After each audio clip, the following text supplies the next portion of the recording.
Well, what the blinking hell is going on here? Don't know if I'm not quite sure. I've got everything set up here, and yet you couldn't all hear me a little while ago. So I need someone in a moment to tell me whether we have any sort of sound. Have we got any sound? So your coffee's gone hold. Are there two streams? No, of course there aren't, Harper. We had a problem on the other one. Can anyone actually hear me? Am I talking to myself? Charlie Manson's saying hello, but I don't know if that actually means you can hear me, Charlie. So maybe just help me here by telling me whether you can hear us. Oh, excellent. John Sadley, you can hear me. Way. Well, quite frankly, folks, I've done absolutely nothing different to what I just bloody well had. I'd probably get struck off now for swearing on YouTube, wouldn't I? But least of my problems in the world. Good to see you all. Good to see you all. It doesn't normally happen quite that anarchic on a Friday. It's pretty anarchic, but not that anarchic. Hope you're all doing well. So we've got John Sadler. Your coffee's gone cold. There you go, mate. I've got cold water, so that hasn't gone cold any colder. Neil Smith, nice to see you. Duncan Kilburn, lovely to see you, mate. Harry Schreiber, whoa, over in the States, nice to see you. Mickey Morden, how did your talk go this week, Mick? Was it this week you've done it? If so, tell us what you're talking about, and we'll all give you a bit of a hurrah, because it's a tough gig going out and speaking in public. Full stop. Tough gig speaking about history, because very often there is always one clever clogs in the audience who certainly like to think they know more than you. They don't normally interrupt, but they like to, in the Q&A at the end, they like to score a few points. So tell us, Mick, tell us how you got on. It'd be intriguing to know. Paula Ray, nice to see you as well. Hey, Pam, nice to see you. I'm just whizzing down here. Sun's come out in North Yorkshire. I'm glad it has, because it sure as hell hasn't come out here yet in Worcestershire. Harper Hughes, good to see you as well. Exo Submariner, afternoon History Chap. Afternoon to you too as well. Wow, we've got a fair few folk on here. Maybe this is the best time to do it. 1:30. Maybe that's the time I should be doing it. We'll have a false start, have a quick break, shout at the computer, smack my head against the wall a few times, and then we're off again, second time round. Anyway, folks, William Murphy in Bangkok. You might be winning today, William, on the furthest distance travelled. Well, travelled in the virtual sphere at any rate. So let me just open up a couple of things I was talking to you all about until you all told me you couldn't hear a blinking word I was saying, which is, what has happened in British history this week. We started off actually with the 15th of February, 1874. Ernest Shackleton, Antarctic explorer, was born. Obviously, actually born in Ireland, but of course, in Ireland in 1874 was part of the United Kingdom. So both independent Irishmen and the UK can both sort of claim him as their own. It's one of those weird areas when Ireland, of course, or the whole of Ireland was part of the United Kingdom. But interesting bloke, and someone I will do a talk about at some stage.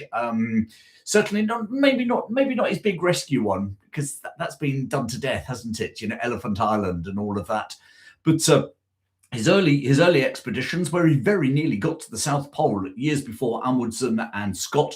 And then, of course, I think there's a fascinating story about what happened to the men from his final expedition down there his expedition down there in 1914, and what they then did when they were rescued in the First World War.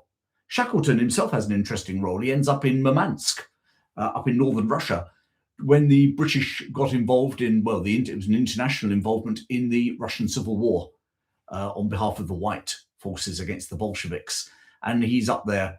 Interesting as well. Do you know Shackleton also presented evidence at the Titanic inquiry, because he was seen as such an expert on sort of navigation and ice and cold stuff. And therefore, naturally, why wouldn't you invite him in to give his opinion on the iceberg and the Titanic? Fascinating man. Anyway, so there we go. So 15th of February, let's stay down in the Southern Hemisphere. 15th of February, 1900. Siege of Kimberley ended during the Anglo-Boer War, Second Anglo-Boer War in South Africa. One of the three big sieges that the Boers conducted against British forces. This one at Kimberley, where Cecil Rhodes was one of the people in the besieged town. sort of quite a big political prize for the Boers. But in many respects, both that and mafficking were probably were wastes of time for the Boers. And had they not wasted their time investing those garrisons that fundamentally couldn't have done very much against them and their republics, interesting to see how they could have progressed into the Cape Colony and what that might have done for many Afrikaners in the Cape Colony, who were natural kith and kin of the Boers in the Orange Free State and Transvaal. Could there have been a rising by sympathetic Afrikaners in the Cape? Could that have changed everything? Who knows? Interesting one. 15th of February 1942, the British garrison at Singapore surrendered. We've done that video on the History Chap, haven't we? Just about a year ago, just over a year ago. And that was, it's one of those great ones. Percival, did he, was he a lousy commander? I think most people from the History Chat viewers would say yes. A couple of my Irish viewers, interestingly, say, and it was his comeuppance for being a bit of a tough nut, let's call it that, tough nut in the Irish War of Independence at the end of the First World War into the 1920s, certainly accused of torturing Irish prisoners, IRA prisoners. But equally, Singapore, it was a death by 1,000 cuts in many respects. He inherited a situation which was probably on a hiding to nothing anyway. Maybe some other generals or military commanders might have fared better, but you argue, could a Bill Slim or a Montgomery or someone have done any better under the circumstances of years' worth of underinvestment in Singapore? And a fatally flawed policy, which was that the fleet would go to Singapore if ever it was attacked, which is fine unless the fleet is needed to protect Britain in a European conflict, which is exactly what happened in 1942, of course. So, or by 1942. So there we go.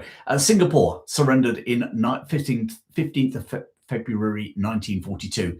And the 15th of February 1971, it was Decimal Day. The day that Britain gave up pounds, shillings and pence and other historic coins, and we ended up in 100 pence to the pound. Maybe some of you can remember that. Maybe you can remember that your sweet supply suddenly seemed to dwindle down at the local corner shop as well. Right, so let's have a quick butchers here. We've got all sorts of folk. John Sadler, behave. I'm getting a bit of, okay, everyone's 1976 hottest summer on record. Sure as hell isn't hot at the moment, is it, Duncan Kilburn? Mick and Morden, you've responded to my question. What were you talking about? 3 talks in the last 2 weeks.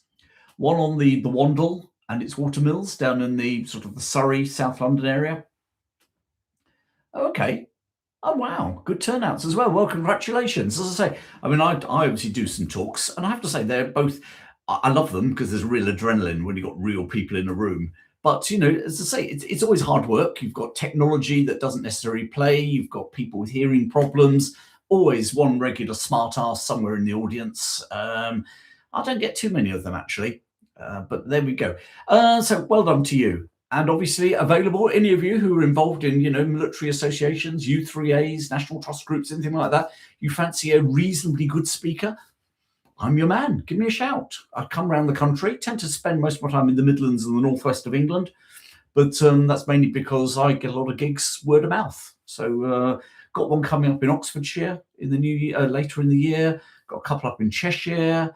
We've got one down near Cirencester. So yeah, so I've got a few bobbing about in the near future. Duncan says Singapore fall, lowest point of World War II for Britain. Totally agree. I think most of us would with that. Neil Morrison, nice to see you. Invisible Ray, good to see you as well. Michael Gettings, you remember playing decimal bingo on the radio at school back in 1971. Awesome. I was brought up in South Africa, born in Britain, but brought up in South Africa in my younger years. South Africans went decimal. The only difference between the South Africans going decimal and the Brits was the South Africans genuinely went decimal. So, I was brought up in kilometers, centimeters, meters. I was brought up in, 100 cents equaled a rand. And then I came back to Britain, and everyone, despite being in theory decimal, still talks about feet and inches even now, don't we? So stone and pounds and miles. Yeah, that was a real half-hearted decimalisation in Britain, wasn't it? um, Mick, you've just explained where the Wandle River is as well. So, folks, and you said it was the hardest working river of its size in the world in 1804. Wow.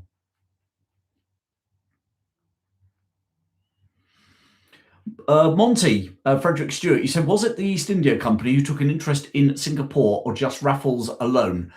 It was principally Raffles who was driving it. Don't forget, he was an employee of the East India Company, but he was very much pushing an agenda that I wouldn't say it was his own. Sorry, it was his own agenda, but the East India Company had an interest as well.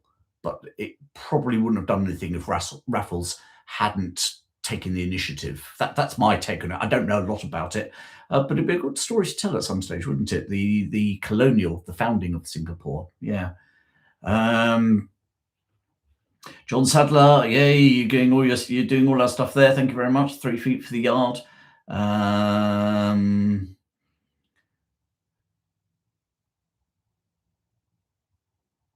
Neil, is there any chance of me putting out anything about the early of Rutherford or the Teviots last stand at Tangier? I'm not sure what is that when Tangier was like a British Crown, the British Crown owned it? Or are you talking about something later on, mate? I'm not sure. Maybe just put that in for me or drop me a line, because you drop me lines anyway, don't you, Neil?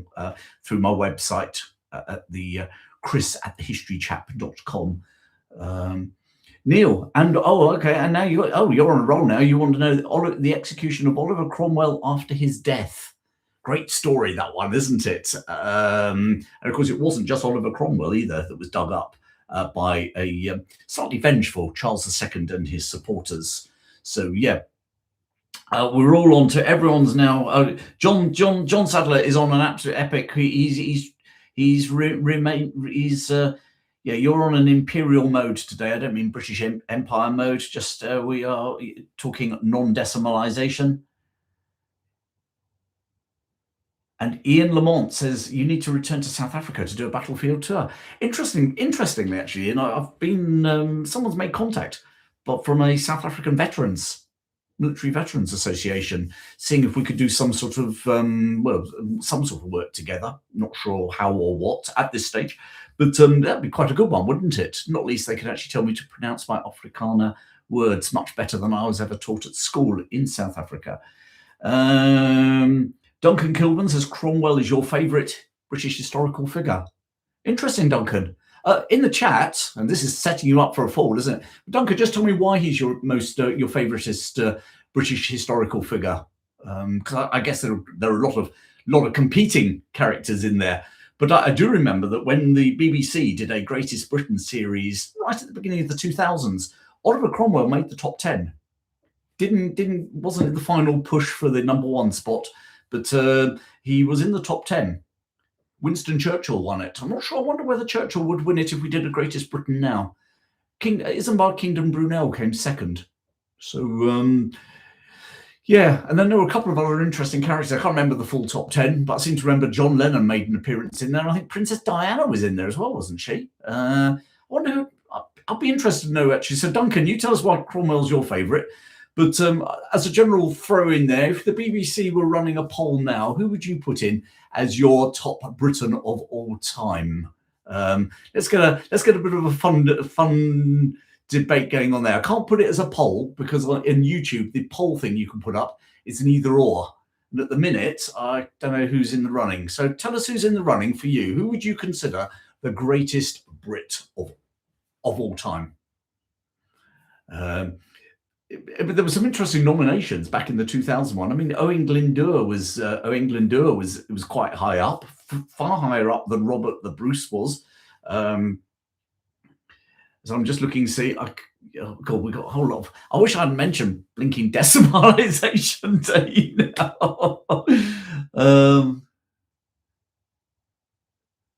Horace goes skiing. Any idea if Nelson admired Yi Sung Shin? No idea. it wouldn't surprise me if he wasn't even aware of him, if I'm honest, at that time. Late to the class, says Leslie. You're never late, mate. QA Library, William the Conqueror, greatest Briton ever. Ooh, interesting. So I'm guessing that's you nominating him there, QA Library, not asking me to do a talk on him. Invisible Ray, best Briton, Oliver Cromwell. Interesting. Duncan, you've explained why you think he is. Only successful Republican in British history. All the other dynastic changes were royals. Yeah. Also, the best military commander in British history. Interesting one. Oh, and I bet there are one or two folk here that might take issue with that, with throwing Bill Slim or the Duke of Marlborough or Wellington in there. But I would tend to agree. I think he's a fascinating character. Obviously, I was going to say very divisive, but we've had this debate on here before, that people who try and shake things up tend to be quite divisive. They tend to be accused of being very blinkered and things like that. I'm not making any political points here, but Margaret Thatcher, well, let's go the other way. Karl Marx, I don't remember him ever being considered an open-minded character either. So, and, you find that with some inventors and people as well. Not Bill Gates, sorry, Steve Jobs would be in there from Apple, wouldn't he? That, for their great achievements, very often some of their human things are great failings. Winston Churchill would be in there as well. So we've got Greatest Britain there. Exo Submariner says Brunel. Yeah. Kevin Kennelly says, were they British military or were they working for the company? I don't know what your previous one was there, Kevin. The Brits went into Afghanistan in 1842 for the first Afghan war. Were they? It's a complicated area. Fundamentally, Britain, or the British interest in India, was East India Company. Many of the troops that went into Afghanistan were Indian, but the British government had a very close relationship with the East India Company, twofold. The East India Company sometimes needed their help, principally military help, First Afghan War.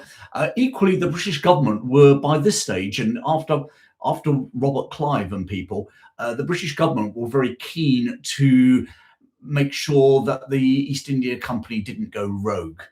Don't forget, the East India Company, after Robert Clive had won at Plassey, and that East India Company controlled more Indians than the British government controlled British people. So actually, it's rather like in modern day Britain, I don't know, Tesco being allowed to run, India. And the British government, in theory, the Tesco reports to the British government, but actually Tesco, within its own army, controls more people than the British government actually can control. So it's a very interesting, the whole East India Company thing is a really interesting thing.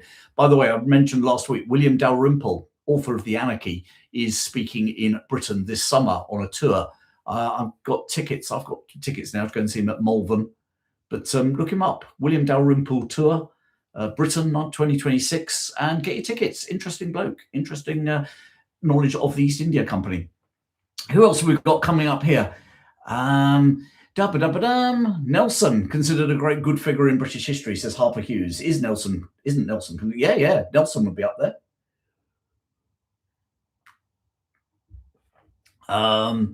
Vince, you've put Uhtred of Beddenberg, as your great one, cool one. Neil Morrison says Cromwell didn't have the logistic skills of a Marlborough, Wellington, or Slim. Do you know, I reckon there's a great debate that we could have here. Greatest military commander or whatever. Charlie Manson throwing in a good one. Oh, blimey, can you imagine the woke brigade on this one? Cecil Rhodes for his Africa expansion. Although you do then say so many explorers and great military men in the 19th century to try and pick one. But Cecil Rhodes, oh my lord, can you imagine? I'm not going to put that one out there. Has there been any discussion on the arrest of Andrew, says Leslie? Not here, but interesting.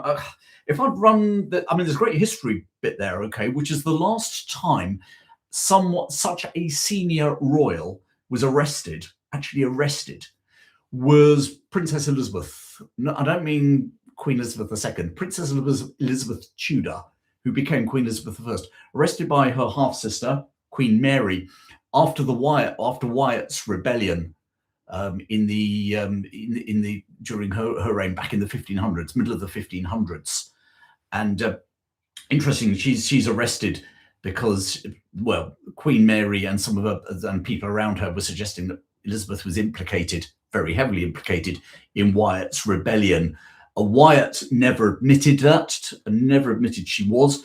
Elizabeth sure as hell never admitted she was. In fact, actually, the big casualty from Wyatt's rebellion, which was a failure, well, Elizabeth was locked up, but the person who lost their head was Lady Jane Grey, of all people. So if I'd had a bit of time, Leslie, that would have been quite a good video to make for today. But I have to say, time's against me, because actually right now I've interrupted finishing off another video. I've done one video this week already about the the field gun tournament at the Royal Tournament, the field gun competition at the Royal Tournament. And that's gone down. That's going really, really well. Loads of great comments from a lot of people that went to the Royal Tournament in the past and enjoyed watching the field gun competition. But one coming out later today for you all. All right, bit of a weekend one. Uncle Albert from Only Fools and Horses, his real wartime service. I'm not going to say too much more than that. It's a reasonably short one, about a 18.5-minute video, but all about Buster Merryfield, the man who plays Uncle Albert. Uncle Albert, much loved. I didn't realise Only Fools and Horses, the Christmas special, when they become millionaires and where Uncle Albert gets a boat, which he sinks on the River Thames, that was watched by nearly 24 million people. Record holder in British sitcom for one episode. But anyway, his story. So that will be coming out later as well. And I've done that in preference to doing a story about Princess Elizabeth, Mary Tudor, and Lady Jane Grey, which I personally think would be really blinking good. But Mary the First did arrest Elizabeth, says Duncan Kilburn. Yes, I think we were on that one. Sorry, I only just picked that one up.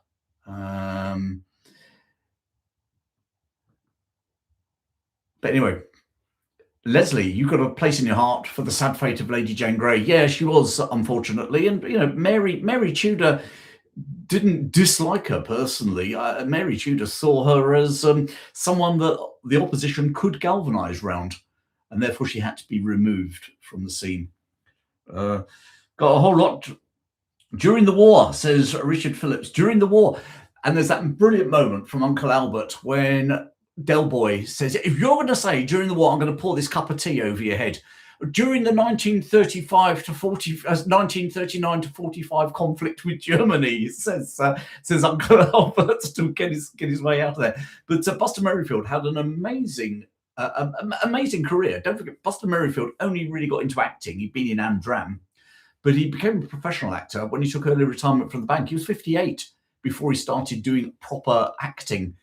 And he was 64 when he got cast as Uncle Albert, which is quite impressive. He wasn't in the Royal Navy in the Second World War. He was in the army. Interesting man. He also used to box. He was a schoolboy boxing champion, Buster Merryfield. So quite a good one. Quite a good storyline there. And that'll be coming out later today. All right. Vince says, so many great candidates, can't pick an actual greatest Britain. Can't even put Marlborough, Wellington Slim in order. Yeah. And someone else is putting Cochrane. Monty says, was England actually considered a Habsburg realm when Mary married Philip? No. Philip would have liked it to have been, but Parliament specifically said that it couldn't be, nor could English troops fight for Spain. So England was independent. Interesting, had they ever had children, what would have happened? But of course, that never happened. So you can get into one of those what if histories. I know Ian, I'm not sure he's on here, but Ian Prince, I mean, he says, yeah, what if histories are great, but yeah, who cares? They never happened. Neil Smith, okay, yeah. You've gone back to Tangier and you're saying, yeah, Rutherford, the Earl of Rutherford was ambushed by a large army of Moors, sometimes called the Battle of Jews Hill. At Tangier. Great one. I like that one, Neil. The answer is no, I haven't done it, but Tangier is on my list of things to cover at some stage. Um, the biggest problem I have, we merry few, uh, we enjoy going down our niches. I have to play the YouTube game, all right, which is that I need basically it's a numbers game. Okay, to earn money on YouTube, you need views and you need viewers and you need them watching for a long time. And this is why you got so much AI crap out there on YouTube as well. Because if we go down some of these, rabbit holes that I love going down, and I think quite a few of you enjoy going down as well, we could end up with some great videos, which we will love. I'll love making them, but actually, I can't pay the bills. And when that happens, unfortunately, the whole History Chap, the wheels come off the whole History Chap thing. So I really do have to balance. Because I know a lot of you really enjoyed the Duke of Marlborough series. If you look at the views, and fundamentally, if you look at the money, which I can see, the Duke of Marlborough himself and the Battle of Blenheim were the only two that actually got a load of traction. The rest got loads of enthusiasm from a small core group of people, which is cool. But I do have to be very careful and mindful that I don't just end up going into some real niches, because I take as long to do the niche stuff as I do to do some real, D-Day in 5 minutes video as well. Okay. I've never done a D-Day in 5 minutes. I hasten to add, I do put a little bit more effort in. But YouTube at the minute seems to be awash with a load of social media generally, with a lot of AI generated, stuff. Shall we just call it stuff? I've seen some stuff on the Zulu wars. I've got Zulus armed with Viking shields, round Viking shields. I mean, who makes this crap up? British soldiers defending Rorke's Drift in uniforms that look like they've just come out of Waterloo. Yeah. But there you go. Phil, you love that there's no AI on my channel. I love there's no AI on my channel. I've tried to use AI to try and add color to certain black and white images, and quite frankly, it goes rogue. I had a British soldier, pith helmet, well, not pith helmet, sorry, a British soldier with the helmet from the Zulu wars, and by the time AI had made it red for me, give me a red tunic because it was a black and white picture, it had basically put something that looked like a bloody straw hat on his head. It's like, what's that all about? And that's before the Zulus with Viking shields come. I saw one recently, by the way, nothing to do with me. The Zulus were defending their homeland, historically true, but they had castles. There we are. And I think one of the really sad bits is, if that's how people get their history, can you see how history could be absolutely screwed? Historical facts could be screwed. And maybe people like me need to be in here shouting and saying, actually, that's not what happened. And also that history has at least more than one perspective, and I don't believe it's black and white, or there's two sides to a story. I actually think in history there's lots of sides to stories, isn't there? I see that as a bit of a mission, and it seems to be more of a mission in this AI world than maybe before. Oh blimey, I'm on a soapbox here, but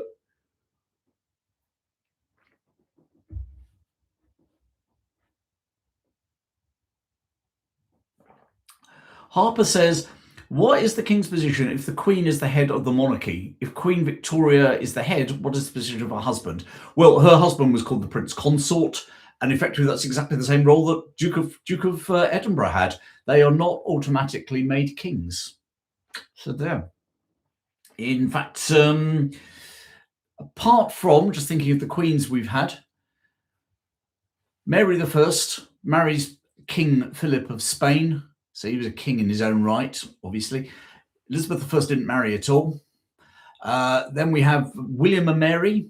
Let's move Lady Jane Grey out of this one. William and Mary were joint monarchs. Only time it's ever happened in Britain that we had joint monarchs. Queen Anne, her husband was never made king. Victoria, her husband, Prince Albert, was the Prince Consort. And then we had Queen Elizabeth II. Her husband was Philip, Duke of Edinburgh. So they don't naturally become king. They do not sit on the throne. They have no royal authority, nor indeed do the queen consorts. So, Queen Camilla has no authority. She doesn't sign any documents in her own right, nor did Queen Elizabeth, the Queen Mother, or Mary of Teck, etc. So there. Phil, you saw Gatling guns at Isandlwana on an AI the other day. Yeah, there were no. You see, it's that sort of detail, which it's like the tail wagging the dog, isn't it? This is AI is helping to create a whole lot of false history that political people and others don't even have to do. Just leave it to AI to produce. Where we've got Gatling guns at Isandlwana. So how could the British have lost? Well, and for a start, they didn't have anybody Gatling guns at Isandlwana is the factual reality. But you wouldn't know that if you watch some of the stuff that's on YouTube. Napoleon leading the charge at Waterloo, according to Hollywood. Oh yes, let's get on to some of the Hollywood stuff. Don't forget the Americans managed to capture the Enigma machine as well on a German U-boat, didn't they? Oh no, they didn't. What can you imagine? AI and Hollywood coming together. Oh my lord. It's well worth it. Mick says there are tools out there that can color black and white photos. Palette is one. Yeah, also take a fair bit of time, mate, but thank you very much. Yes, I'm aware of that one. But as I say, I was hoping someone could do it fast for me rather than me fannying about creating a color photo, which I'm going to use for about 15, 20 seconds in a video. But I get your point. Yeah.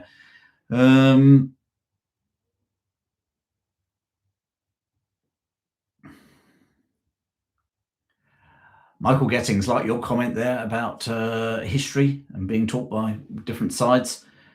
Thank you, John. Love the Marlborough videos. How about Wellington during the Peninsular War, says Neil Smith. Funnily enough, Wellington and the Peninsular War is on the cards, as indeed is a bit of a deep dive into the 7 Years' War. Okay, so 7 Years' War, in many respects, has far more stories to tell than Marlborough. And indeed the War of the Spanish Succession. But the 7 Years' War, you could argue, was the moment that Britain really started to move into pole position.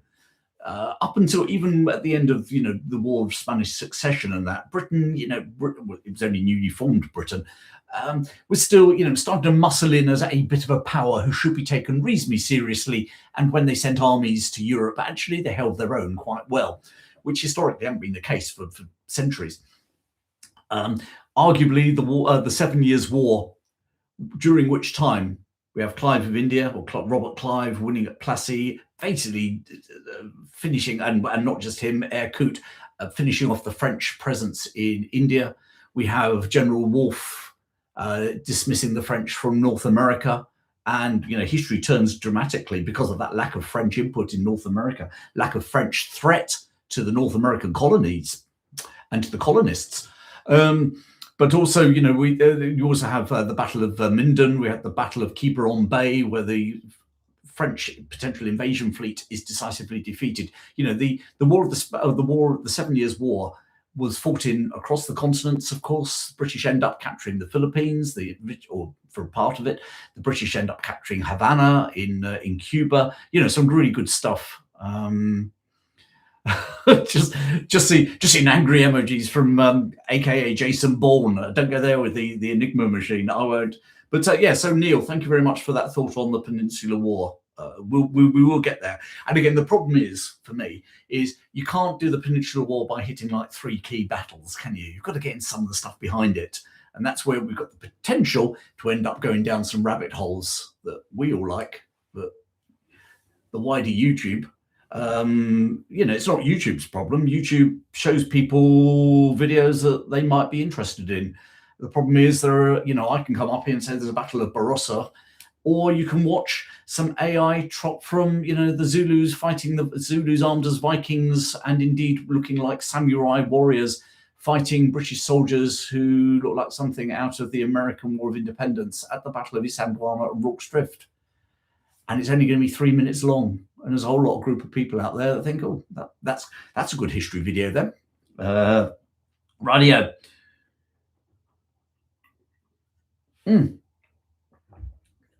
Just seeing that, of course. I'd never mentioned it, but Braveheart. Mick, thank you very much. Send me the link, mate. You've got my email address, so please do. I'd appreciate that. Thank you very much. And I never mentioned it, but Braveheart has made an appearance. Yay. Kevin. Zulu submarines were crucial to their success. I think this is a bit like an end of term session we're having here today, isn't it? Hi, Ronald. Nice to see you from Cincinnati. Before AI, says Charlie Manson, we had Mel Gibson. Phil, thank you very much for joining me today. Have a good weekend. You're off now. Thank you very much. Thomas Gonzalez, Blood Money, a series on British mercenaries. That'd be an interesting one. Don't know much about it. Assuming you're talking about more modern mercenaries than necessarily, Gurkhas, because someone, I've had a couple of people on my site saying Gurkhas are mercenaries. Interesting. Interesting. Yeah, again, interesting perspective. Could you call them mercenaries? Yeah, maybe. I wouldn't, but then that's only because I'm pro Gurkha, pro British Army. But I guess if there was a regiment of Pakistanis fighting for Russia in Ukraine, we'd probably call them mercenaries, wouldn't we? Interesting. Yeah. Harper, could I ever do a video on the princely states that supported the British? That'd be a good one, actually, Harper. I'll tell you the other one would be interesting, which most people most people aren't aware of, not played up highly in Indian history, from what I can see, is that in 1947, when Britain gave India independence, granted independence to India, of course, a couple of the princely states refused to join India. In particular, the Muslim-led, the Nizam of Hyderabad. Hyderabad technically did not join India, and actually, the Indian army invaded Hyderabad. Most of the population were Hindu. They were very keen to be part of India, but the Nizam wasn't. His army was swiftly overpowered by the Indians, but there was a military invasion of the princely state of Hyderabad by the newly independent Indian army. So that's a cool story as well, isn't it? Most people don't know that one. Mark Felton wanted to be a Gurkha officer. He didn't get the job, says Invisible Ray. Didn't know that. There you go.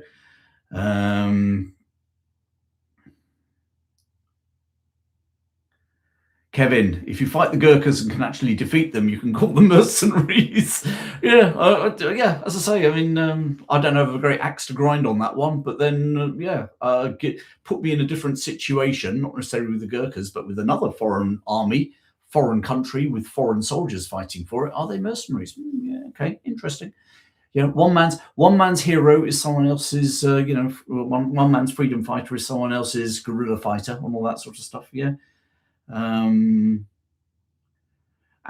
also shunned independence. Interesting story there. Yeah, actually, Kieran, it is, isn't it? I forgot that one. That's really coming out the back of my head there.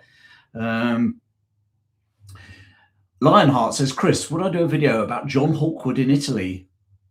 I know you don't often do medieval videos, but he's an interesting mercenary. Hooray, we're into the mercenary bit. That's a good one. I don't do a lot of medieval, partly because I've got to take a lot of my viewer base with me, but maybe there's a whole new viewer base that would just love me to do medieval and Anglo-Saxon history and that. There's that moment of crossover, isn't there?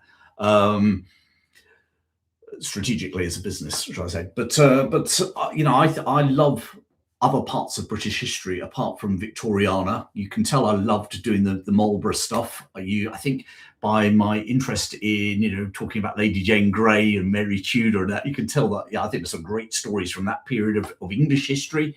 And let's not forget, there's some great stories going on up in Scottish history. Neil told me a brilliant one this week about the assassination of King James I of Scotland, which happened this week in British history.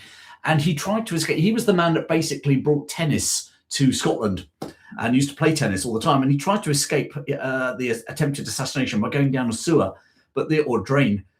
Unfortunately, the drain was blocked with loads of tennis balls that he'd inadvertently knocked down there during all his games. So what a sort of poetic way to die, that you're going to get out through the drains, except that thanks to doing all your tennis, it's full up with tennis balls.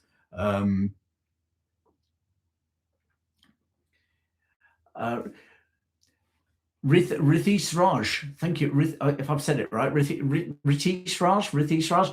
Thank you very much for your kind comment there. It's very kind of you. Bombs, you got to go to work. That's fair enough. I've got to go back to work. I've got Uncle Albert during the war to finish off. Ronald Pope says, Chris, would Frederick Russell Burnham, DSO, be considered a mercenary? Possibly is the answer. I'd be open to hearing a debate on that one. I think it'd be a great video, by the way. Several people have requested a video on him. I'll tell you what, worst blunder or war crime in British history. Worst blunder or war crime in British history is Alfred Winchester. Holy cow. Anyone who wants to answer that one, stick it in now. The worst blunder or war crime. Blunders. Got to argue Singapore 1942 must be pretty high up there as a blunder. As much as I'm interested in the Zulu Wars, Isandlwana, it was a blunder, but yeah. What other ones? I'd be interested to see what people say on worst blunder or worst war crime. Worst war crime, of course, is one of those ones where it depends again on your perspective, doesn't it? If you're going to be absolutely, and because everyone has an axe to grind with the war crime. It's only a war crime if it's done to you as a nation or a people or as a group. If you're doing it the other way around, you tend to believe it was justified. So from a British perspective, bombing of Dresden was not a war crime. Yeah, I bet there are a fair few Germans who'd say it was, and we'd all turn around and say, yeah, I don't think you're in a position to point any fingers at war criminals. Yeah? So it's an interesting one, and I get that again on my thing. I guess actually from a war crimes perspective, you've got to argue the suppression of the Indian revolt in 1857-58 was very bloody, totally disproportionate against civilians in comparison to the attacks on civilians by Indian rebels, of which there were a few, not least the Cawnpore massacre, which can't be defended by Indians. But I think if you were the British at the time, their battle cry was "Remember Cawnpore," but they proportionally killed a hell of a lot more civilians than British civilians were killed at Cawnpore. So, yeah, as I said earlier, depends on your perspective. And I know that sounds really political and wishy-washy, but let's bring it very, very close to home in Britain. And, I have Irish friends, okay? I have Irish nationalist friends. They have a very different view to the Parachute Regiment and Bloody Sunday to maybe how I and maybe quite a lot of veterans, British military veterans have, and a view on the IRA. So it all depends where you come from, I think, in that one. Someone says, sadly, all wars have crimes. Yes, they do. Yes.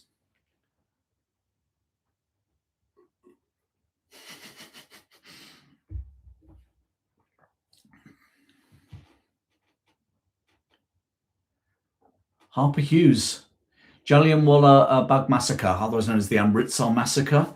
Didn't Churchill consider that a blunder for the outrage it caused? Yeah, I mean, there's no way. I've had this thought, and I had that discussion actually with some of my Indian viewers about this. Very, very balanced, friendly thing. General Dyer, Amritsar. I think if you called him a psychopath, you possibly wouldn't be wrong. However, if you've been brought up with a diet of if the Indians revolt, you end up with Cawnpore. By the way, as well, we've just seen what a revolt is and the peasants rising in Russia, Bolshevik rising. If you'd been brought up on that and that was your world perspective, could you see as General Dyer how he reacted the way he did? Not defending it, but I'm saying we all come from a perspective, we all come from a narrative, and that influences our decisions, that influences our actions, doesn't it? And I think, anyone can defend anything, can't they? I guess from some South African perspectives, apartheid was not so bad. The rest of the world made it out to be a lot worse than it is. Same people will obviously then say, and someone's actually put it up here, aka Jason Bourne, Boer War concentration camps. Boer War concentration camps. The biggest problem with that, outside of the Afrikaner community, is the word concentration camp, which came to mean something far worse later on in the 20th century. If they'd been called, internment camps, peace camps, or some other rubbish, whilst it certainly didn't take away from the fact the amount of Boer civilians who died in them, they probably the real thing that gets most other people outside of South Africa really worked up is the word concentration camp. But yeah, I would say certainly again from a PR perspective, if your civilians are dying in droves in camps that the British have set up and pushed them all into, as a Boer, would you come in and surrender, or would you fight on to the bitter end? Personally, if I was a Boer, I'd have probably fought on to the bitter end under those circumstances. Anyway, we're going all over the show here today. Gallipoli, says someone, as the Gallipoli campaign is one of the biggest disasters the British. Yeah, possibly. Kevin Kennelly says the Brits were brilliant at empire. They were terrible at divesting from the empire. They were, although one or two other nations did pretty crap jobs as well, didn't they? The French didn't exactly cover themselves in glory, nor did the Belgians, for that matter.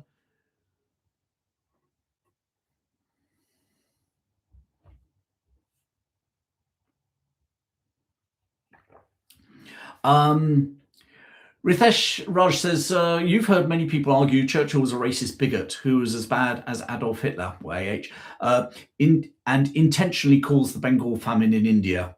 I understand their point, but is that story even true? Well, 2 points in there. Was he a bigoted racist? He was a man of his times. So we would call him a bigoted racist now, okay? But he was a man of his times. So I'm not sure he was any more bigoted than actually most other Brits were, quite frankly. He was definitely on the right of bigotry, but he definitely wasn't in the Adolf Hitler league of stuff. He certainly never believed in racial superiority, certainly not the way Hitler did, which is racial superiority basically meant certain people were subspecies. He certainly came from a school of thought in Britain with certain nations, certain cultures weren't ready to govern themselves or have power, but he wasn't alone in that. And as for the Bengal famine, I don't believe it was. I don't believe at all. I've not read anywhere, except in certain Indian nationalist texts, that it was a deliberate policy of Winston Churchill to cause a massive famine in India. I think Winston Churchill had bigger fish to fry, which is principally his attention was on Britain. I've also heard some people say that people who did financially very well out of the Indian famine, the Bengal famine, were certain Bengal middle-class traders who were hoarding and selling grain and rice at inflated prices. But that doesn't easily fit into a anti-British narrative, does it? Back to narratives again. Hey, we could have a narratives channel. Can you imagine? It would be the most controversial channel on YouTube, wouldn't it? But we'd have some great fun. Richard Phillips just said, Portuguese Empire, a bit of a mess, absolutely. The French army commanders in May 1940 had to be the worst run war in history. Cool, Duncan, interesting one. Yeah.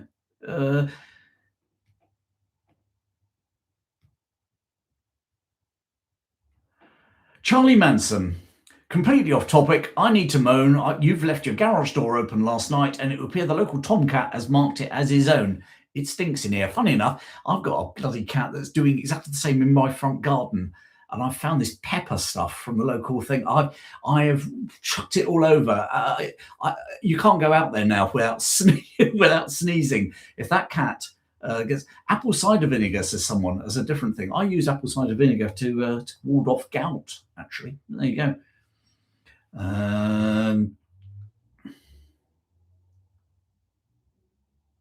Baking soda. Well, do you know, Charlie, you've opened this topic up. I've now whined about my front garden and there's pepper. With someone else is offering apple cider vinegar as way of dealing with cats. Someone else is saying baking soda. Thank you, Quebecois dude. Um,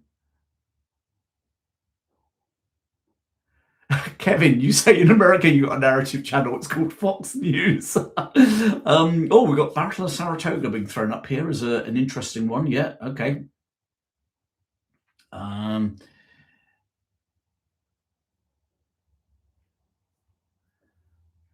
Michael Gettins, you've used a product called Lion's Road to deter cats. There's been a me thinking a bloody python would do it as well, wouldn't it? But there you go.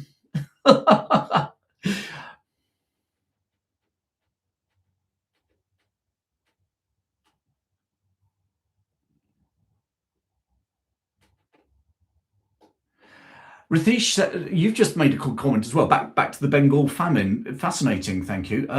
Because each presidential state, because British India was divided into states. Uh, each presidential state had an independent decision-making body. They decided to withhold the shipments, fearing a famine in their own land. Yeah, isn't that interesting? You know, we're all very generous, unless it might affect us. So yeah, thank you. Um, yeah, it's interesting, and I love Indian history actually. In particular, the period where the British were. But I mean, some of the stuff prior to that I think is amazing as well. But one of the things that I think in a nation, you know, in a country as big and populous as India, that everyone could be saints is just defying logic, isn't it? You know, India has time immemorial had, robbers, they've had bad people, they've had crooked people, they've had people who are willing to sell out their brother, who's the Maharaja, so they could become it. The British were very good at playing on those weaknesses, but it certainly wasn't something the British ever introduced into India. They possibly perpetuated it, and as I say, they certainly played the game very successfully. Thank you. Well, do you know what? We started this show belatedly after my audio problems. We started this show with a whole lot about imperial versus metric, and we've ended up now talking about cats pooing in garages and what we can all use to make them clear off. And, and in between, we had a whole lot of history debate, didn't we? Which tended to centre around actually narratives and how people two different perspectives on the same thing. So I'll very quickly just finish off, because some of you actually like this. I'm going to finish off with just telling you the key points of events that happened in British history this week. So 16th of Feb 1923, Howard Carter discovered the burial tomb of Tutankhamun. 17th February 664, the Synod of Whitby, a great synod in the north of England, where basically the Roman Church was given precedence over the Celtic Church. And that fundamentally changed the development of Christianity and arguably the development of England, ultimately the United England, through Anglo-Saxon times and beyond. 17th of February 1461, the Second Battle of St. Albans during the Wars of the Roses. Interesting battle, not a particularly big battle. Henry VI, leader of the Lancastrians, is rescued from captivity. Unfortunately, when they rescue him, they find he's having a mental breakdown. He's singing to himself under a tree with a battle going on all around him. The only key bit to that, well, there's two key bits, was that the two Yorkist knights who were protecting him from other Yorkist soldiers who might want to do him harm, were brought in front of the Lancastrian Queen Margaret of Anjou. She asked her young son, a 10-year-old, what we should do with these two knights from the enemy side, and he says, behead them. So the Plantagenets say, can't beat them as a family. they make the Kardashians look quite normal, really. And the other major thing from the Second Battle of St Albans, there was a minor knight on the Lancastrian side, Sir John Grey of Groby in Leicestershire, is killed. So what? He left a widow, Elizabeth Woodville. She would go on to ultimately marry Edward IV from the Yorkist side. 18th of Feb 1901, Winston Churchill made his very first speech in Parliament. Made his last speech in 1955. Hell of a career, good and bad, but hell of a career, you've got to say. That's like he finally left the House of Commons in 1964, before the October 1964 general election. He had, in that period, 1901 to 1964, he'd been out of Parliament for just 2 years. If you put that into perspective nowadays, that is like someone sitting in Parliament, in the British Parliament, who was around probably when Harold Macmillan was just finishing his tenure as Prime Minister. Certainly just when Harold Wilson was becoming Prime Minister. I mean, that is a remarkable parliamentary career, isn't it? Likewise, for some of my US guys, Leslie and co, that's like someone sitting in the Senate or in the House of Representatives now that first took their seat in the Senate or the House of Representatives when Eisenhower was still president. Bonkers. We've got to get this one in. 19th of February, 1914, Colonel Bogey March is registered for the first time. So you can come away from this show today whistling Colonel Bogey, as they did on Bridge on the River Kwai. And some of you have already started, I can tell. 19th of February 1915 was the Dardanelles campaign began. First, the shelling by the Royal Navy of the Turkish forts in the Dardanelles was followed up by the Gallipoli landings, of course. 20th of February 1472, Orkney and Shetland finally become parts of Scotland, had been ruled by Scandinavians, effectively the descendants of Vikings up until then. And 21st of February 1952, wartime identity cards, British wartime identity cards are finally abolished, actually abolished by Winston Churchill, who had returned as Prime Minister in 1951 after a general election victory. So he was Prime Minister twice, wartime Prime Minister with a coalition government, and then in 1951 through to 55, Prime Minister second time round, actually a Conservative government at that stage. Right, so there we go. A few little pointers, just so I give you something today, apart from a load of waffle. But I hope you enjoyed the load of waffle as well. Interesting. There's some stuff going on there about Warwick the Kingmaker. Warwick the Kingmaker, Invisible Ray, would be a good person to do. The Walls of the Roses would be cool, actually. I'm going to do a series on the Walls of the Roses coming up, whether it's a private one, like for members or patrons, or whether it's going to be for general release out on YouTube. I'm not quite sure yet.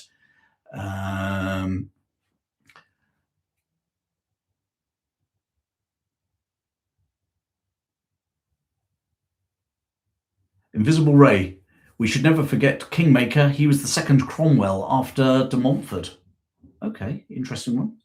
I think you need a bit more explanation on that one, Invisible Ray, but I'm open to that one. I think certainly as a person, I think William Marshall wasn't a game changer, but William Marshall, amazing servant to the crown in the Middle Ages.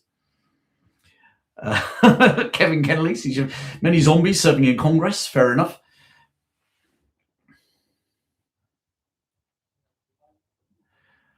Oh, Ritesh says, Chris, have I thought about making a Discord server? It'd be a good place to have some history conversations and what ifs. No, I haven't, is the answer. I have to say, I'm aware of Discord. I've been on some Discord calls, totally outside the history realm. So I know not a lot about how to set one up or anything like that. But yeah, it could be a good one. Could be a good one. Cara. Oh, hello, Cara. You finally joined us. I've got to fly in a minute, guys, because I've got to get on with Uncle Albert. Got to finish him off. Got a few good visuals to put in there as well. It's been a bit of a sod trying to find good visuals for Uncle Albert that aren't copyrighted. By the way, I spend most of my time get all the visuals I use. I tend to get off public domain, or I buy through people like Alamy and Look and Learn sometimes as well. But so I purchase them. What I don't go around is lifting them off other people's websites, other people's YouTube shows and things like that. Harper, you'd love to hear my talk about the Wicked Little Letters scandal from 1940. Ooh, that'd be a good one. Great film.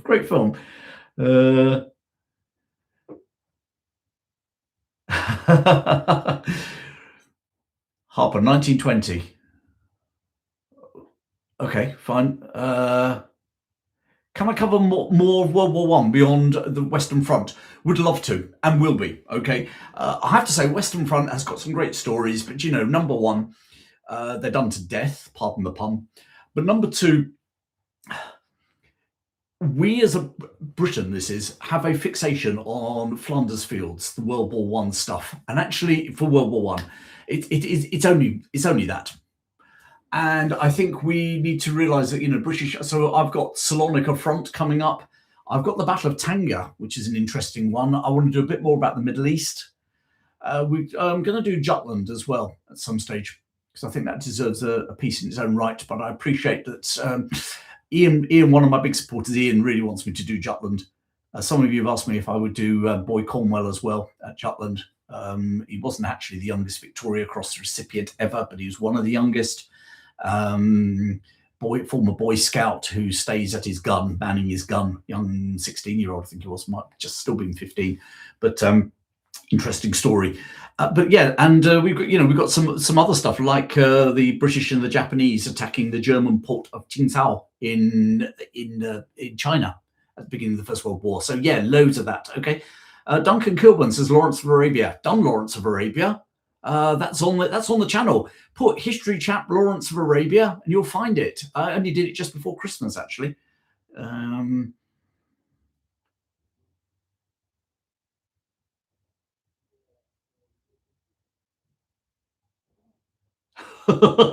Thank you with the ideas about the Discord. Thank you very much for that. I will bear that in mind. Okay. And John Sattler points out that World War One was known as the Great War until World War Two came along, when it had to be given another name. So World War One, yeah. Duncan, yeah, look it up, mate. It's I enjoy doing it, and I think in itself it opens up for some potential other stories as well. Okay, so oh yeah, and Vince, you said Zeebrugge. Zeebrugge is another great one. And indeed, the Lancashire Fusiliers at Gallipoli. Don't forget, there's obviously lots of Australians, New Zealanders know all about Gallipoli. They don't again, narratives. Australians and New Zealanders don't tend to talk about the fact that there are actually more Brits serving at Gallipoli. And the Brits are so fixated with Flanders Fields and Somme and whole towns being wiped out by German machine guns that we don't even realise that Brits were even at Gallipoli, let alone that we had more Brits than Australians and New Zealanders there. Proportionately, they suffered more. Okay, that's part of the national narrative down from Australian and New Zealand friends, and part of the nation building that took place. For the Brits, it was just another place which most Brits, as I say, didn't even know we're there. So Gallipoli would be a good one, and the Lancashire Fusiliers, six Victoria Crosses before breakfast, would be a fantastic story to tell, I think.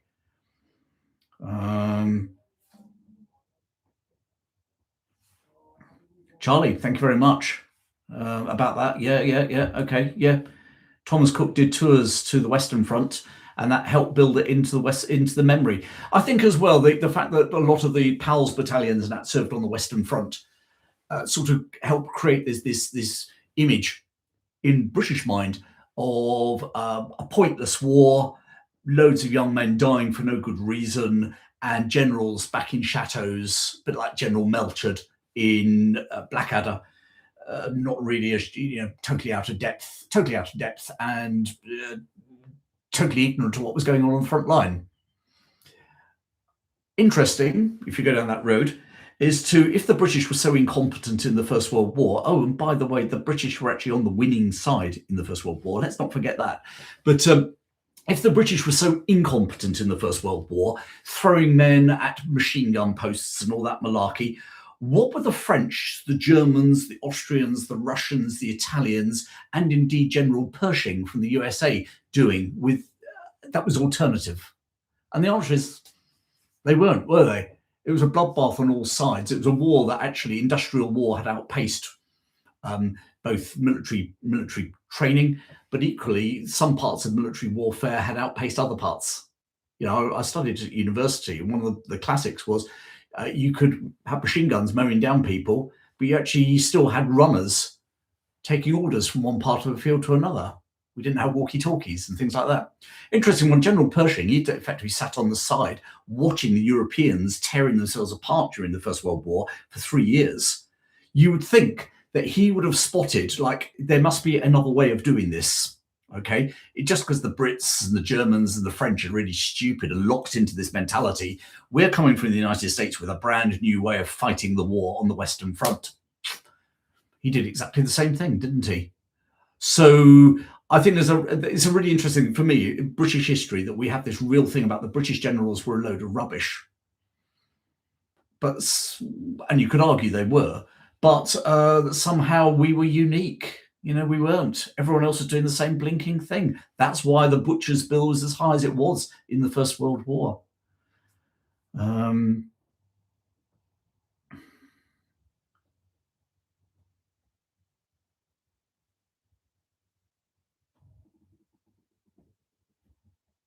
Sorry, very quickly having this here.